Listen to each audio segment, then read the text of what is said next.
মিজানুর রহমান আজহারী একজন দুশ্মনে রাসূলের সাথে সুন্নি ওলামায়ে কেরামের সাথে কোনো সম্পর্ক হতে পারে না। আল্লাহর নামে কসম খেয়ে বলবেন যে মিজানুর রহমান আজহারী আল্লাহ রাসূলের দুশ্মন, সে আল্লাহ রাসূলকে ভালোবাসে না, আল্লাহ রাসূলের ভালোবাসা তার অন্তরে লালন করে না।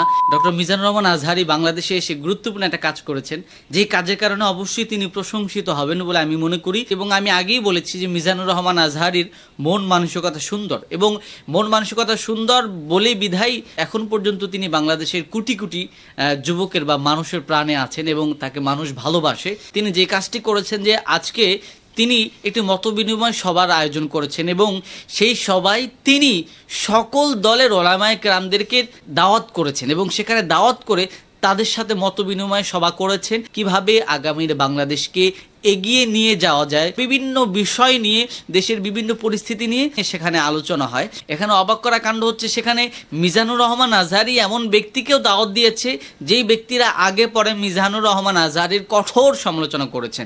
আমি এজন্যই বলেছি যে মিজানুর রহমান আজহারীর মন মানসিকতা সুন্দর, যার কারণে তিনি জামাত ইসলাম, আহলে হাদিস, কওমি অঙ্গনের আলেমদেরকে দাওয়াত দিয়েছেন এবং সবচেয়ে বড় মারাত্মক বিষয় যেটা, সুন্নি অঙ্গনের আলেমদেরকেও তিনি তার মত বিনিময় সভায় দাওয়াত দিয়েছেন। সুন্নি ওলামায়ে কেরাম থেকে তিনি দুইজন ব্যক্তিকে দাওয়াত দিয়েছেন আমার অত্যন্ত প্রিয় এবং পছন্দের। একজন হচ্ছে গিয়ে মোস্তফা রহিম আজহারী, আরেকজন হচ্ছে গিয়ে শেখ হাসান আল আজহারী হাফিজুল্লাহ। এই দুজন ব্যক্তি আমার খুব প্রিয় এবং সুন্নি অঙ্গনের মধ্যে যদি আমি আইকন হিসাবে বলি যে ব্রাইট মন মানসিকতা যারা রাখে এবং যাদের আইলেম, যাদের চলাফেরা, বয়ান সব কিছু অনেকের থেকে ভিন্ন, এই দুজন মানুষকে আমার খুব পছন্দ হয়। তাদের দুজনকে মিজানুর রহমান আজহারী দাওয়াত দিয়েছেন এবং মিজানুর রহমানের দাওয়াত তারা গ্রহণ করে সেই সভায় উপস্থিত হয়েছেন।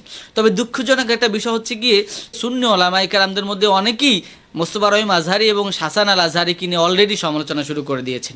তাদের কথা হচ্ছে গিয়ে মিজানুর রহমান আজহারী একজন দুশ্মনে রাসূলের সাথে সুন্নি ওলামায়ে কেরামের সাথে কোনো সম্পর্ক হতে পারে না, দুশ্মনের রাসূলের সাথে সুন্নি ওলামায়ে কেরাম কখনো মিশবে না, এটা হচ্ছে গিয়ে তাদের আর্গুমেন্ট। এবং আমি আগেও বলেছি যে সুন্নি ওলামায়ে কেরামদের মধ্যে কিছু ওলামায়ে কেরাম আছে যে যাদের মোব মাইন্ড খুবই ভিন্ন রকম, মানে তারা একটা গোত্র হয়ে থাকতে চায়, তারা চায় না তাদের মাসলাক থেকে তারা অন্য কোনো মাসলাকের মানুষদের সাথে মিশবে, বরঞ্চ তারা অন্য মাসলাকদের মানুষদেরকে দুশ্মনে রাসূল মনে করে, নাউজুবিল্লাহ, বা নবীজির দুশ্মন বলে তারা আখ্যা দিয়ে থাকে। যার কারণে অন্য দলের মানুষদের সাথে তারা মিশাটা গুনাহ মনে করে, অন্য দলের মানুষদেরকে তারা প্রকৃত মুসলমান হিসাবে আসলে মানে না। এটা সুন্নি ওলামায়ে কেরামের মধ্যে কিছু ওলামাদের মধ্যে এই ফিলোসফি কাজ করে। আমি মনে করি যে এটা নিতান্তই বাড়াবাড়ি এবং এটা ভুল, নিতান্তই একটা বড় একটা ভুল।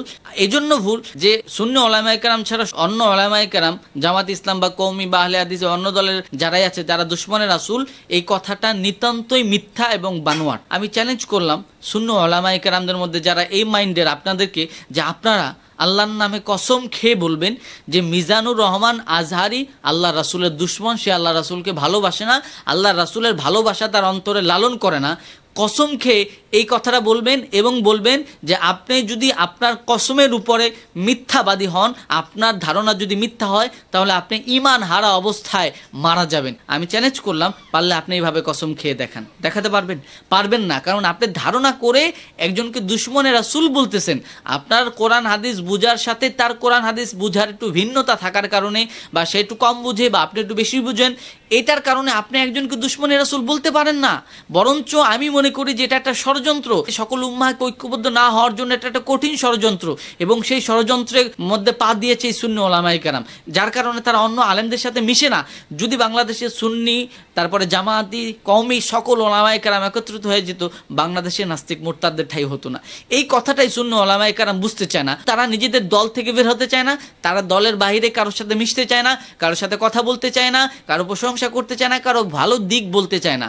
আমি মনে করি এটা একটা খারাপ কাজ, এটা উম্মার জন্য একটা অকল্যাণ কাজ। এখনো সুন্নি ওলামায়ে কেরামের উচিত ভেদাভেদ ভুলে একত্রিত হয়ে যাওয়া। অন্য ঘরানার একজনের সাথে মিশলেন তার মানে এই নয় যে আপনি তার আকীদা গ্রহণ করেছেন বা আপনি ওহাবীদের দালাল হয়ে গেছেন। অনেকেই বলতেছে হাসান আজহারী এবং মোস্তফা রহিম আজহারী তারা অলরেডি ওহাবীদের দালাল হয়ে গেছে, অনেকে এরকম কথা বলতেছে। দেখেন, এটা বলবেন না। সুন্নি ওলামায়ে কেরামদের মধ্যে যারাই সুন্দর মন মানসিকতা রাখে, ভালো কাজ করার জন্য এগিয়ে যায়, তাদেরকেই খুন ঠাসা করার জন্য ছোট করার জন্য আপনারা সবসময় লেগে থাকেন। এই কাজটা করা থেকে আপনারা বিরত থাকেন এবং সুন্দর ব্রাইট মন মানসিকতার অধিকারী আপনারা হন। শুধু মিজানুর রহমান আজহারী মতবিনিময় সভা করেছে কেন, সুন্নিরাও মতবিনিময় সভা করেন, সেখানে সকল দলের লোকদেরকে আপনারা দাওয়াত করেন। দেখবেন যে নিজেদের মধ্যে যে দূরত্ব আছে এই দূরত্ব চলে যাবে, বরঞ্চ একজন আরেকজনের বিরুদ্ধে যখন কথা বলতে যাবেন তখন তো মনে হবে হ্যাঁ হ্যাঁ হ্যাঁ ওই ব্যক্তিটার সাথে আমার পরিচয় আছে, তার সাথে আমার কথা হয়, তার ভুলটা আমি সুন্দর করে অন্যভাবে ধরাই দিই বা সুন্দর সমালোচনা করি। তখন নিজেদের মধ্যে ভদ্রতাও আসবে,